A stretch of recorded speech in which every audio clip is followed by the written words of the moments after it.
Welcome to 9-6 dilations.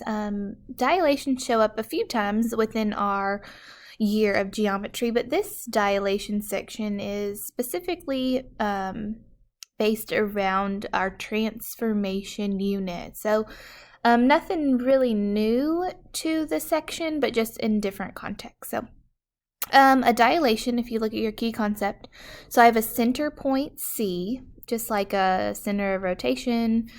We have a center of dilation and a positive scale factor. Of course, we can't have a negative link, so we're going to have a positive scale factor K. And K cannot represent 1 because if I multiplied anything by 1, it would just stay the same. Is a function that maps point P in a figure to its image. So there's two things that we really need to focus on. If point P and our C coincide, then the image and pre-image are the same point. The second thing, if point P is not the center of dilation, then point P prime lies on our ray CP, and CP prime is my CP times my scale factor.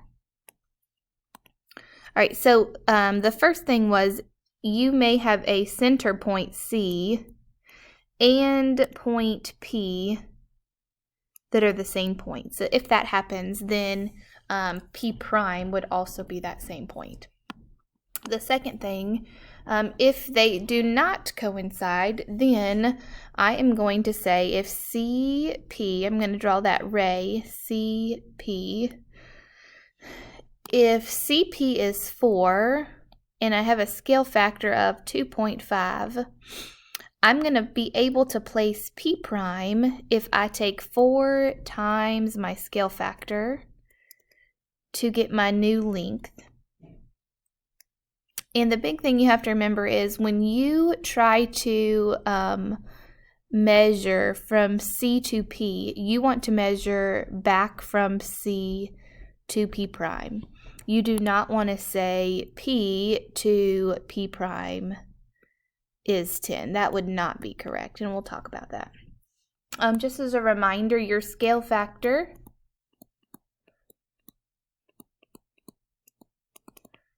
if it is greater than 1, it's going to be an enlargement. And that's the same kind of information we've learned before. And then if K is greater than 0, but less than 1, you are going to have a reduction. So your figure is going to shrink. And remember, that could be anything from 1/2 to 0.25, anything such that. All right, so we're not going to draw all of this, but we need to use a ruler to draw the image of our trapezoid under the dilation with center point C and a scale factor of 3. So just to think about that, since our scale factor is greater than 1,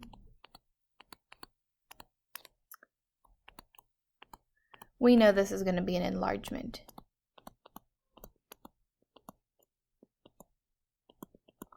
All right, so we first need to draw our ray. So I'm going to get you'll get your ruler, and you're going to draw, I would draw through your points, through your,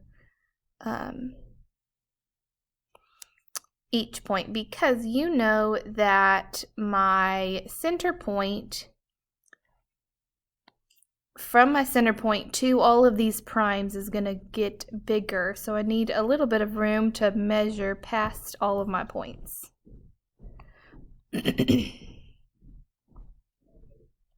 So the first thing it says, draw all your rays. The second thing, oops, moving my screen. Sorry, give me 1 second.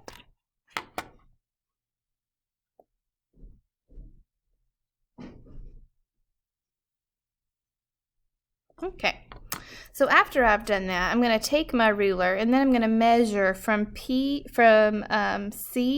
to Q.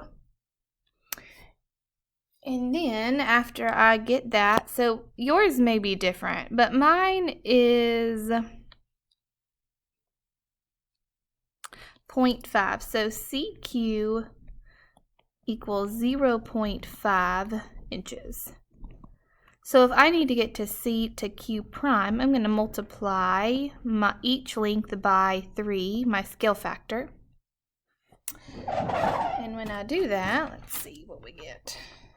3 times 0.5 gives me a length of 1.5. So I'm going to come back over to my C. So my 0 of my ruler is on C, and I'm going to go to 1.5 on my ruler, and I'm going to make a dot, and that would be where my Q is. So what you don't want is for that 0 to be here to measure out. You always want your 0 to be on your point. All right, we're going to do one more. Let's measure. Get rid of my ruler because it doesn't have any measurements on it. I'm going to measure from C to P. So my CP is 0.75 inches. So CP prime, I'm going to take my CP times 3, and I get 2.25. So putting your ruler back on C at 0, I'm going to measure through P through 2.25, and I'm going to place my P prime right there. I need to label Q better. All right, let's measure. I get 7.5 or 0.75 for S, so that would also be 2.5 right here. And then R, CR is 0.5, so again, if I use the same as Q, R prime, so after I have done all of those, and we'll go over these again, but after I've done those, I'm going to just connect my points with my ruler. And once you're done with that, you have completed your dilation through your center point C. All right, the big thing here is to remember that when you go to plot your new point, you need to go measure from C to your new point. Do not measure from your, do not measure from there. All right, check your progress. Let's look at that real quick. In the diagram, I have a dilation, and I'm dilating at about center C, and I have a scale factor of 1/3. 1/3 tells me it is a reduction.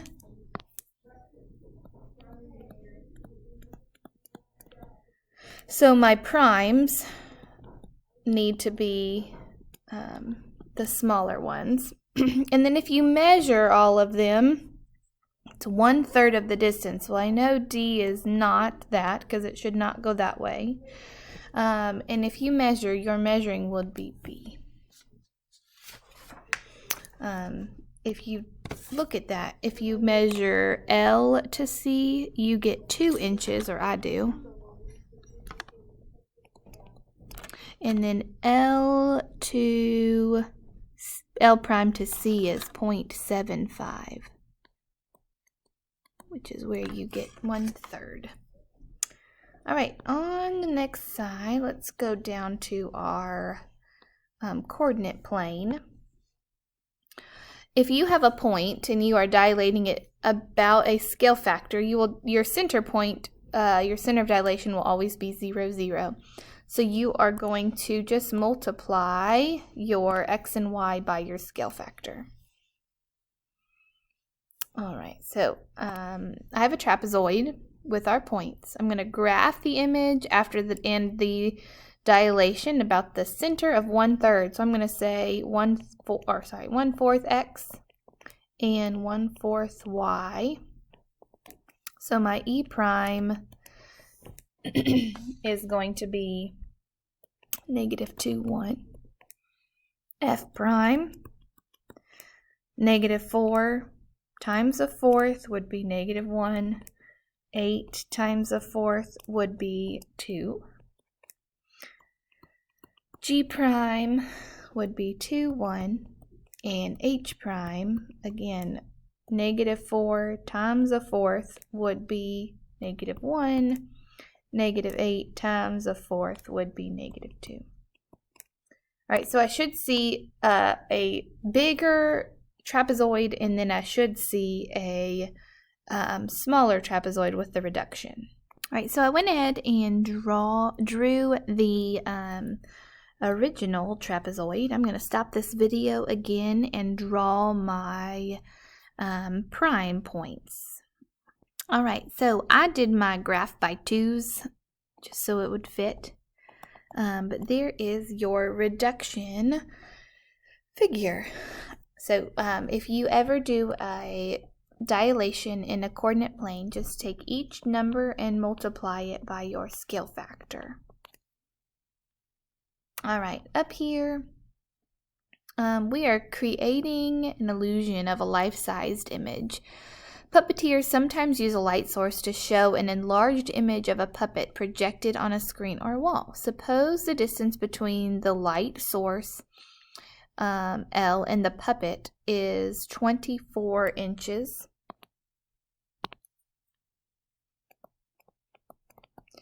To what distance, P to P prime, should you place the puppet from the screen to create a 49.5 inch tall shadow? So I want my shadow to be 49.5 if my puppet is 9 inches. So very similar to what we have used in the past, some proportions. So we need to find our scale factor of the dilation from the pre-image of my puppet to my image, the shadow. Use the scale factor to then find LP, and then use LP to find LP prime, and then find P to P double prime. So remember, we do our image over our pre-image to find our scale factor. So I'm going to do my shadow, 49.5, over my actual 9. So my scale factor is 5.5. So I know the distance from L to P. And to use my scale factor, I really need to find this whole distance, because remember, that's how we draw our P prime. That's how we know where our P prime is. So if we find that, Y, then we can just subtract 24 from Y to get your distance they're looking for. So I'm going to say my 24 times my scale factor would allow me to say what my L to P prime would be. So when I do that, I get a distance of 132 inches. So that is from L to P prime. That length is 132 inches. So, but I am asked to find this length. So I'm going to take 132, subtract it from 24. And I'm going to say that P, from P to P prime, how far do I need to put my puppet, is 108 inches from the screen. All right, that's all I got for you today. Hope this helped wrap up some of your dilation questions, and we'll see you back here next time.